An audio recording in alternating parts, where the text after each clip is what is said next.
एक मोठी बातमी यावेळची उद्धव ठाकरेंसह महाविकास आघाडीचे आमदार दुपारी 2 वाजता राहुल नार्वेकर यांना भेटणार आहेत। विरोधी पक्षनेतेपदाच्या निवडीसंदर्भात भेट घेणार असल्याची माहिती मिळतेय। विलंब होण्यास कारण काय हे महाविकास आघाडीचे आमदार जाणून घेणार आहेत। तिसरं अधिवेशन संपत आलं तरी विरोधी पक्षनेतेपदावरनं निर्णय झालेला नाही, त्यासाठी महाविकास आघाडीचे आमदार हे विधानसभा अध्यक्ष राहुल नार्वेकर यांची भेट घेणार आहेत।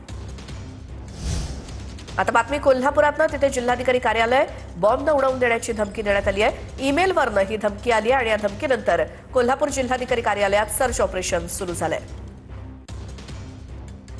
कोल्हापूर जिल्हाधिकारी कार्यालयाच्या मेल आयडीवर हे जिल्हाधिकारी कार्यालय बॉम्बने उडवून देण्याची धमकी देणारा मेल आहे तो अज्ञाताकडून आलेला आहे। या संपूर्ण जिल्हाधिकारी कार्यालयाच्या परिसरामध्ये 5 बॉम्ब ठेवण्यात आलेले आहेत आणि ते 2 वाजेपर्यंत फुटणार अशा पद्धतीचा संदेश या सगळ्या मेलमध्ये देण्यात आला आहे। त्यामुळे एकूणच सगळी यंत्रणा जी आहे ते अलर्ट मोडवर आल्याचं आपल्याला बघायला मिळतंय। जिल्हाधिकारी कार्यालयाच्या बाजूला जी काही इमारत आहे त्या इमारतींमधील सगळं साहित्याचं सर्च ऑपरेशन आहे ते या ठिकाणी करण्यात आल्याचं आपल्याला बघायला मिळतंय। बॉम्ब शोधक पथक या ठिकाणी देखील दाखल झाल्याचं आपल्याला बघायला मिळतं। एकूणच जिल्हाधिकारी यांची जी केबिन आहे त्याच्या बाजूला लागून जे काही इतर कर्मचाऱ्यांचे जे काही ऑफिसेस आहेत त्या ठिकाणी ही सगळी सर्च ऑपरेशन आहे ते सुरू झाल्याचं आपल्याला बघायला मिळतं। जो काही मेल अज्ञातांकडून या सगळ्या जिल्हाधिकारी कार्यालयाच्या अधिकृत मेलवर आलेला आहे त्या मेलच्या अनुषंगानं आता सर्च ऑपरेशन संपूर्णच जिल्हाधिकारी कार्यालयाच्या आवारामध्ये सुरू झाल्याचं बघायला मिळतंय। सुनील काटकरचं भूषण पाटील, TV9 मराठी।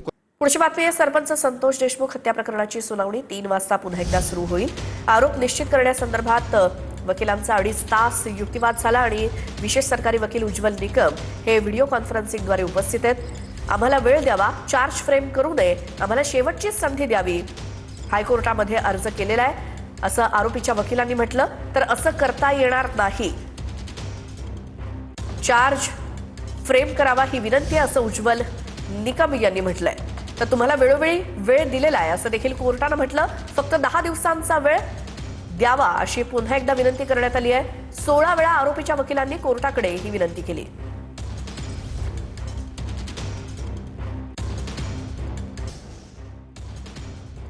एक मोठी बातमी ती म्हणजे केंद्रीय मंत्री CR पाटील यांची कन्या मनपा निवडणुकीच्या रिंगणात दिसते। धर्मिष्ठा चव्हाण छत्रपती संभाजीनगरच्या मनपा निवडणुकीत उतरणार असल्याची माहिती मिळते। तर धर्मिष्ठा चव्हाण यांनी भाजपकडनं उमेदवारी अर्जाची मागणी केली आहे। केंद्रीय मंत्री CR पाटील यांची कन्या धर्मिष्ठा चव्हाण पालिका निवडणुकीच्या रिंगणात। एक मोठी बातमी, उद्धव ठाकरे हे विधानसभा अध्यक्ष राहुल नार्वेकर यांच्या भेटीसाठी गेलेत। विरोधी पक्षनेतेपदाच्या निवडीसंदर्भात महाविकास आघाडीचे आमदार हे विधानसभा अध्यक्षांच्या भेटीसाठी त्यांच्या दालनामध्ये पोहोचले, त्याची ही दृश्य। उद्धव ठाकरे हे देखील आहेत आणि महाविकास आघाडीचे आमदार एकूणच राहुल नार्वेकर यांच्या भेटीला। आणि या भेटीचा विषय काय, तर विरोधी पक्षनेतेपदाच्या निवडीसंदर्भात ही भेट असल्याची माहिती मिळते। या संदर्भात माहिती घेऊयात। निवृत्ती बाबर आमचे प्रतिनिधी आपल्या सोबत आहेत। निवृत्ती, आज महाविकास आघाडीचे नेते विधानसभा अध्यक्षांच्या भेटीला काय काय विषय? नक्कीच आपण पाहतोय की अधिवेशन सुरू होण्यापासून महाविकास आघाडीच्या नेत्यांचा, विशेषतः ठाकरेंच्या शिवसेनेचं म्हणणं होतं की जे विधान परिषद आणि विधानसभेचे विरोधी पक्ष नेतेचं पद आहे त्या संदर्भात लवकरात लवकर घोषणा करा अशी मागणी जी आहे ती वारंवार ठाकरेंच्या शिवसेनेकडून आणि महाविकास आघाडीच्या नेत्यांकडून करण्यात येत होती। आज उद्धव ठाकरे आज सभागृहामध्ये आलेले आहेत आणि याच पार्श्वभूमीवरती अध्यक्ष राहुल नार्वेकर यांच्या भेटीसाठी ठाकरेंचे शिवसेनेचे सर्व विधान परिषद, विधानसभेचे आमदार आणि स्वतः उद्धव ठाकरे पोहोचल्याचं आपल्याला या ठिकाणी पाहायला मिळतंय।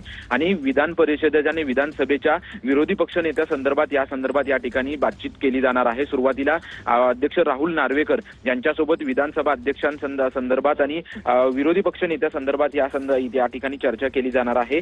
विधानसभेच्या विरोधी पक्ष नेत्याची निवड का केली जात नाही या संदर्भात जे आहे ते आणि कारण नक्की काय आहेत या संदर्भात जे आहे ते आता विचारणा उद्धव ठाकरेंकडून अध्यक्षांना केली जाणार आहे। याच्या अगोदर आपण जर पाहिलं तर वारंवार उद्धव ठाकरेंनी उल्लेख केला होता की उपमुख्यमंत्री पद देखील घटनेमध्ये नाही असं अनेक पद आहे. मग ते पदासाठी आपले दोन दोन नेते आहेत, तर विधान परिषदेचं आणि विधानसभेचे जे विरोधी पक्ष नेते पद आहे ते का दिलं जात नाही, नियमात असून देखील का दिलं जात नाही, असा वारंवार प्रश्न जो आहे तो उद्धव ठाकरेंनी उपस्थित केला होता. आणि त्यानंतर आता अध्यक्षांच्या भेटीसाठी आलेल्या आहेत. त्या नक्की विलंबाची कारण काय आहेत, का दिलं जात नाही, यासाठी विचारणा जी आहे ते अध्यक्षांकडे स्वतः उद्धव ठाकरे करणार आहेत. यांच्यासोबत स्वतः भास्कर जाधव, जे मार्च अधिवेशन जे झालं होतं त्यामध्ये उद्धव ठाकरेंनी स्वतः अध्यक्षांना पत्र दिलं होतं आणि त्यामध्ये भास्कर जाधव यांच्या नावाची शिफारस जी आहे ती ठाकरेंच्या शिवसेनेकडून आणि महाविकास आघाडीकडून केली गेली होती. परंतु अजूनपर्यंत घोषणा न झाल्यामुळे महाविकास आघाडीने स्वतः उद्धव ठाकरे आक्रमक झालेले पाहायला मिळत होते. आणि त्याच पार्श्वभूमीवरती आज भेटीसाठी जे आहे ते उद्धव ठाकरे अध्यक्षांच्या भेटीसाठी दाखल झालेले आहेत. भेटीनंतर उद्धव ठाकरे काय भूमिका मांडतात हे पाहणं महत्त्वाचं असेल. बिलकुल निवृत्ती, धन्यवाद या माहितीसाठी.